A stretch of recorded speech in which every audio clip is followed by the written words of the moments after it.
Hi guys! ఈ వీడియోలో మనం 'హాషిరామా షింజుని' 'గాడ్ ఆఫ్ షినోబి' అని ఎందుకు అంటారో చూద్దాం రండి. ఊరికే ఎవరిని 'గాడ్ ఆఫ్ షినోబి' అని అనరు. దాని వెనక కొన్ని రీజన్స్ అయితే ఉన్నాయి.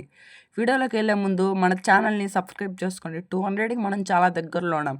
ఓకే. ఇప్పుడు ఆ రీజన్స్ ఏందో చూద్దాం. First reason pure and strength. 'Hashirama' యొక్క wood style plus sage mode, 'Madara' plus 'Kurama' ఇద్దరిని ఒకేసారి ఆపిన ఏకైక వ్యక్తి.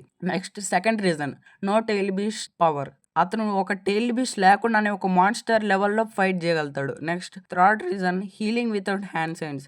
'హాషిరామా' స్పెషల్ హీలింగ్ ఎబిలిటీ నరుటోలో ఎవరికీ లేదు. Next fourth reason peace creator. Shinobi వరల్డ్‌కి, విలేజెస్ సిస్టమ్స్‌కి ఇచ్చిన విజనరీ.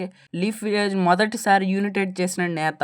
అండ్ ఫిఫ్త్ రీజన్ మాదరాని 1v1లో ఓడించిన ఏకైక వ్యక్తి. మాదరా ప్లస్ కురామా ప్లస్ సుజాను అయినా గెలిచాడు హాషిరామా షింజు. ఈ ఫైట్ మరో షినోబికి లేదు. అందుకే అతని 'గాడ్ ఆఫ్ షినోబి' అని పిలుస్తారు. గాడ్ ఆఫ్ షినోబి అంటే జ్ఞానం ప్లస్ శక్తి ప్లస్ నాయకత్వం ప్లస్ హృదయం అన్నిటిలోనూ పరాకాష్ట అయిన షినోబి.